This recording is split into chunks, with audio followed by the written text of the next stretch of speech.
الحمد لله رب العالمين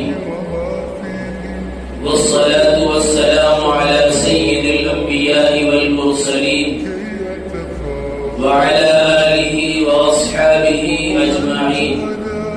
أما بعد، فأعوذ بالله من الشيطان الرجيم. بسم الله الرحمن الرحيم. إنما يعمر مساجد الله من آمن بالله واليوم الآخر وأقام الصلاة وآتى الزكاة ولم يخش إلا الله فعسى أولئك أن يكونوا من المهتدين. وقال النبي صلى الله تعالى عليه وسلم: من بنى لله مسجدا بنى الله له بيتا في الجنة، أو كما قال صلی اللہ تعالی علیہ وسلم.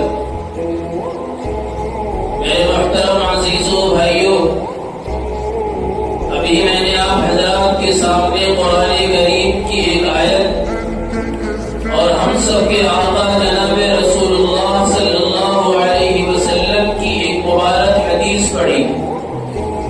دعا فرمائیں کہ اللہ مجھے ان دونوں کی روشنی میں صحیح اور سچی بات کہنے اور ہم سب کو اس پر عمل کرنے کی توفیق عطا فرمائے.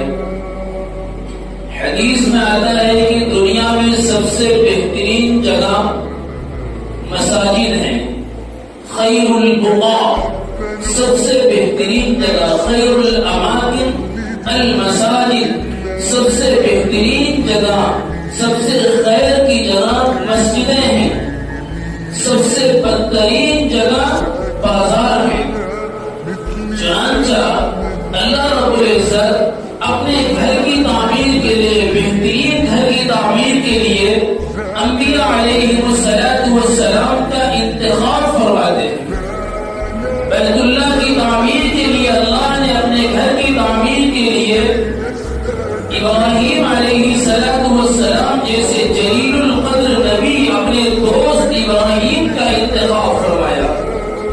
ابراہیم علیہ السلام نے بیت اللہ کی تعمیر اپنے بیٹے اسماعیل کے ساتھ شروع کی، اور ابراہیم علیہ السلام ایک پتھر پر کھڑے ہو کے بیت اللہ کی آپ نے تعمیر کی. اللہ نے اس پتھر کو اتنا مقبولیت عطا فرمائی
له بيتا في الجنة، جس نے اللہ کے لیے مسجد بنائی، حدیث میں دوسری روایت میں ہے یبتغی بہ وجہ اللہ، اس مسجد کے بنانے میں محض اللہ کی رضا ہو تو بن اللہ له بیتا فی الجنہ، اللہ جل شانہ اس کے لیے جنت میں محل تعمیر فرمائیں گے۔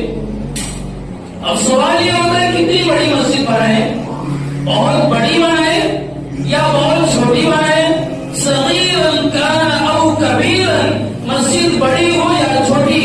روایت میں آتا ہے کہ جس نے چیل کے گھونسلے کے برابر، چیل ایک پرندہ ہے، چیل کے گھونسلے کے بقدر اللہ کے گھر کی تعمیر کے لیے مال دیا، ضرورت کا سامان دیا، بن اللہ له بیتا فی الجنہ، اللہ جل شانہ اس کے لیے جنت میں محل تعمیر فرمائیں گے۔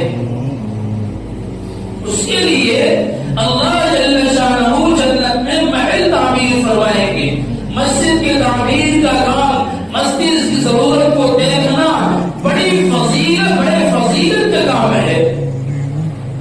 چنانچہ مدینے میں ایک عورت تھی، حبشیہ عورت، وہ مسجد نبوی کی صفائی کا کام کرتی تھی، وہ مسجد نبوی کو صاف کرتی تھی۔ چند دن گزرے، اللہ کے نبی نے اس عورت کو نہیں دیکھا تو صحابہ سے پوچھا کہ وہ عورت نظر نہیں آ رہی ہے۔ صحابہ نے کہا یا رسول اللہ ان کا انتقال ہو گیا، تو اللہ کے نبی نے فرمایا مجھے اطلاع کیوں نہیں کیا؟ یا رسول اللہ وہ کوئی بہت خاص عورت نہیں، بہت عام عورت تھی، ہم نے ان کی نماز جنازہ پڑھی، تجہیز و تکفین کی۔ اللہ کے نبی نے فرمایا صحابہ سے وہ تمہاری نظر میں ایک عام عورت تھی، اللہ کے نظر میں وہ عورت بہت خاص تھی۔ بن اللہ له بیتا فی الجنہ، مسجد کی صفائی کو ہم معمولی کام سمجھتے ہیں، اس پر بھی اللہ جل شانہ اپنے بندے اور اپنی بندی کے لیے جنت میں محل تعمیر فرمائیں گے۔ چنانچہ عباسی خلفاء میں تعمیراتی کام کا بڑا شوق تھا، وہ اس طرح کے کام بہت شوق و ذوق کے ساتھ کیا کرتے تھے۔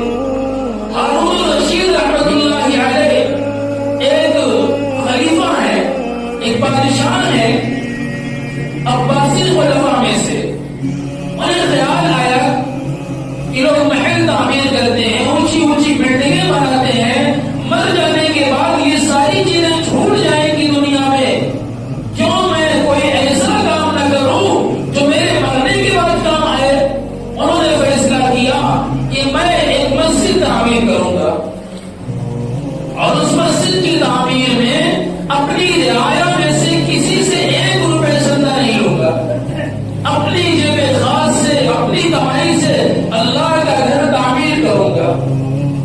چنانچہ انجینئر کو بلایا، ماہر مستری کو بلایا، اور بغداد میں اعلان کرایا کہ ہارون الرشید اپنی جیب خاص سے، اپنی کمائی سے اللہ کا گھر تعمیر کرے گا، کسی کا 1 روپیہ نہیں اس میں لگے گا۔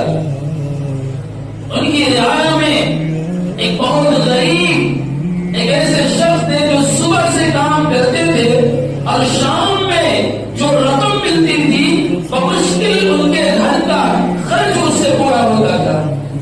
مجھے پتا چلا کہ ہارون الرشید ایک مسجد تعمیر کرنا چاہ رہے ہیں، اس میں رعایا کا پیسہ نہیں لیں گے، تو بارگاہ ایسدی میں عرض کی میرے مالک آپ کا گھر بن رہا ہے، میری بھی یہ تمنا ہے کہ میں بھی کچھ مال اس میں لگاؤں۔ چنانچہ اس غریب آدمی نے ترتیب بنائی، صبح سے کام میں لگے اور شام تک اپنے کام کیا، اور جب شام ہوئی تو اینٹ کی دکان پر پہنچے جہاں پر اینٹ، ریتی، سیمنٹ اس زمانے میں جو بھی رہا ہو، اینٹ کی دکان پر پہنچے اور اپنی صبح سے لے کے شام تک کی جو مزدوری کیے تھے، جو رقم ملی، اس سے چند اینٹیں خریدی آپ نے، اور جب رات کا اندھیرا چھا گیا تو وہ اینٹ لے جا کر ہارون رشید جو مال گروائے تھے مسجد کی تعمیر کے لیے اس میں ملا دیا۔ چلے آئے ہارون رشید رات میں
کیا اور اسے لے کر کے دربار میں آئے.